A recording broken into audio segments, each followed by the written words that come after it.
Damn, it's 30 years? Yeah. Some of the most hectic times in my life, trying to figure out my next move and just trying to attach myself to what was the most promising. There was so many unknowns. I had just coming from McDonald's and I got to see all the guys and, you know, your friends and shit. So, yeah, man, I was just in a big ass question mark. Had a bunch of what ifs. I was able to, I was just trying to figure a bunch of shit out. But once I figured out, like, you know what? After I played Scotty and after I had the interaction with Isaiah and everything in the gym, I left there feeling so different about the decision making. And then as I started doing more research with limited resources, I was just like, I started to form this ideal in my head, like, you know, wherever you go and whatever you do, you're gonna have to put in 100 to 1,000 times the work, just because, you know, it's collegiate, you're behind it, you know, it's pros, you're behind it.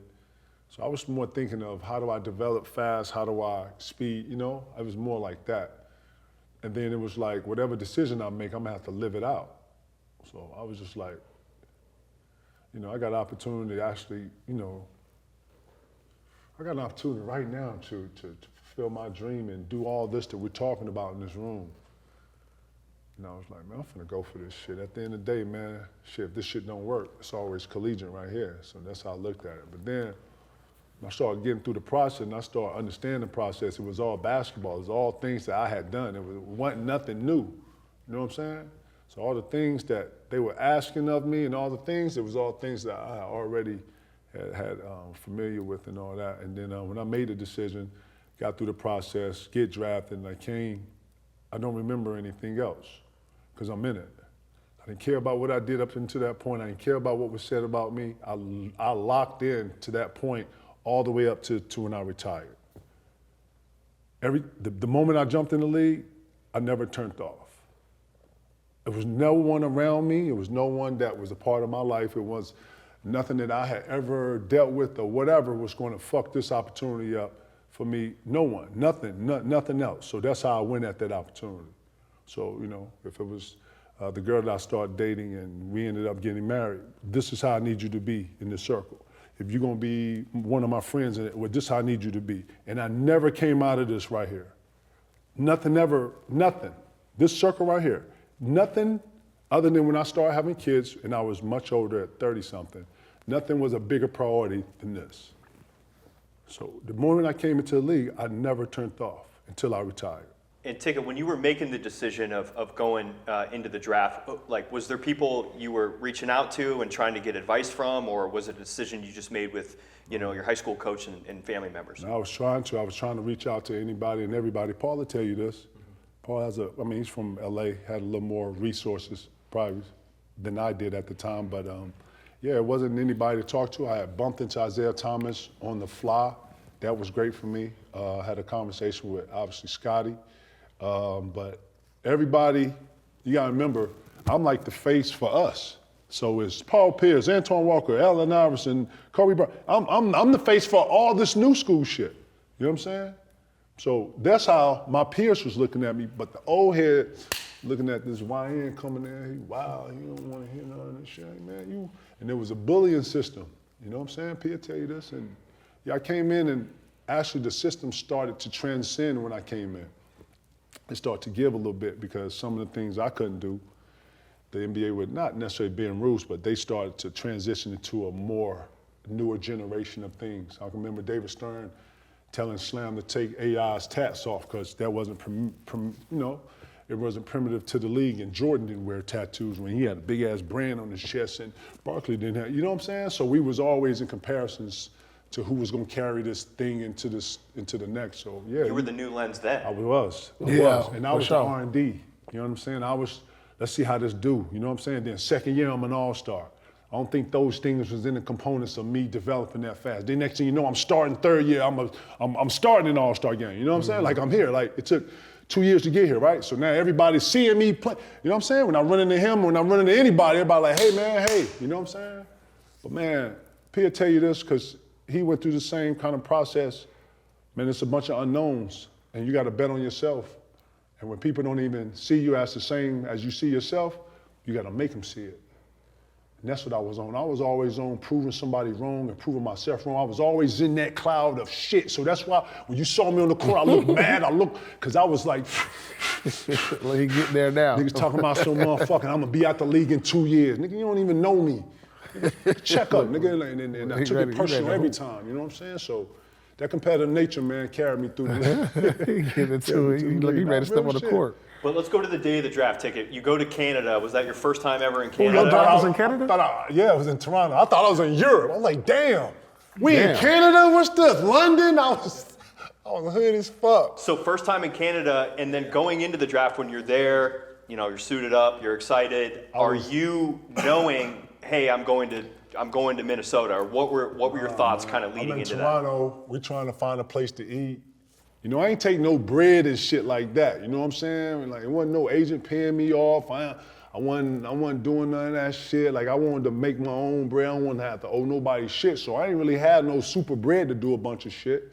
So, you know, I was on some, like, you know, Tom and Jerry. Walk around here, see what it is and shit. So I was doing a bunch of, like, sightseeing, because that was the first time we was out the country or been to Canada. And who were you with when you were out there? My mom.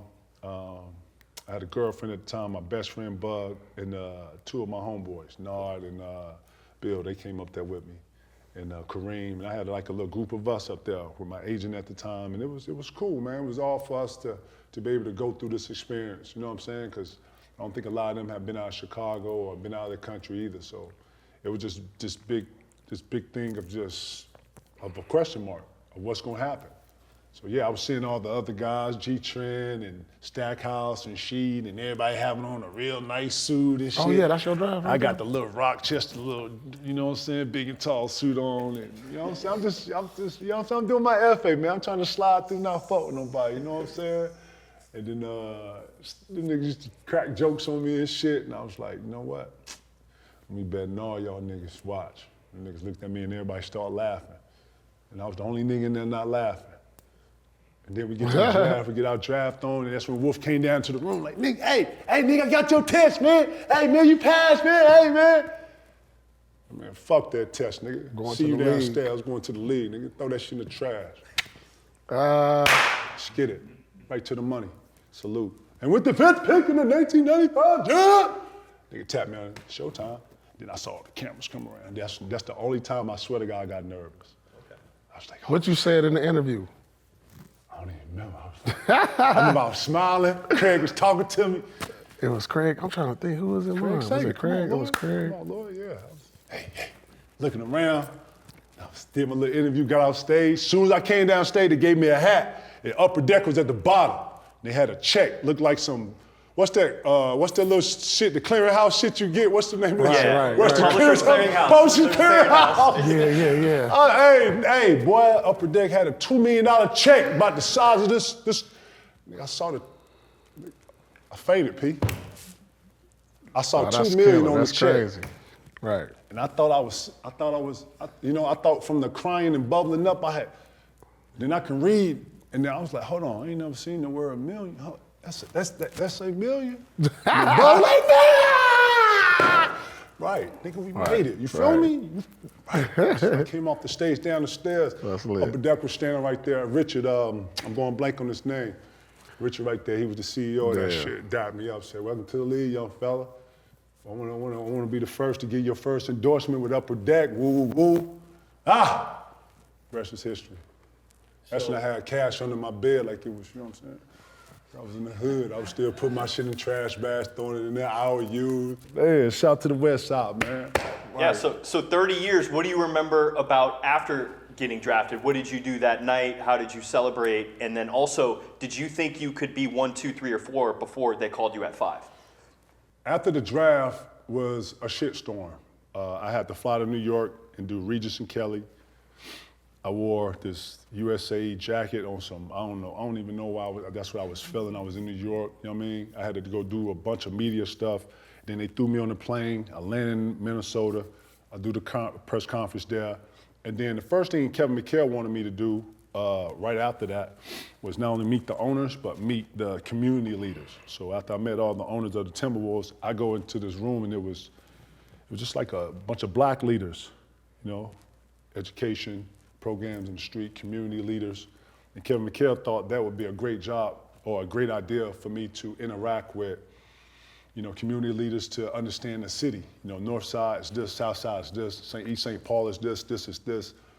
And that helped me acclimate quicker than most guys, or when I heard she talk about acclimating to Portland or guys that was, So I felt special, but man, it was a whirlwind, because trying to find a place to live, and you know what I'm saying? Like that's all, that had my head spinning. So I had to actually put some structure into my own life to where, it could accommodate and help me with some of my things. But yeah, man, once I hit the draft, bro, it was gone.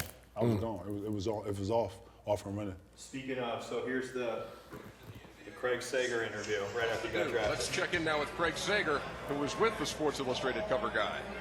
Well, that was the cover. Ready or not? That was the big question. And then that was a hard cover. Why do you think you are ready for the big transition to step from high school to the NBA? Well, one reason I think I'm ready is because I work so hard. I think everybody who's in this draft has worked hard to get to the draft. I think I have I'm pretty exception. I work pretty hard at everything that I do. And I know the NBA is just another level of hard work. And I'm set for that step. What qualities of your game can Timberwolves fans expect to see immediately on the court? Number one, they're just going to see a person and a player that comes out and plays hard every night, 1,000%. I'm going to see some teamwork. I'm going to see some passion. I'm a team player. I don't mind. Fresh out of high school, dog. Fresh! Do my best. Fresh and raw, boy. This uncooked right here, boy. This uncooked dope right here. You feel me? Ain't none of this been touched. This ain't stepped on How nothing. occupy your time after a 2.5-hour practice? Well, I plan on getting my degree as far as college and everything, because everybody, especially my mother, that's something. Y'all got a degree, all right. I plan on getting that, even though I am in the NBA. I can say that now. I plan on using my off time for as far as reaching my degree, and that's a goal of mine. That's my something mom I and like Bud, to get. right? It's a goal I'd like to reach at this time. Well, it's time to start studying now. Here's the Minnesota roster. You go back and study it while we send it back to the staff. Oh, look. Shout out to Craig Sager. That's crazy. So take it 30 years, man. Congrats. That's what's up, man. That's what's up. Respect, man.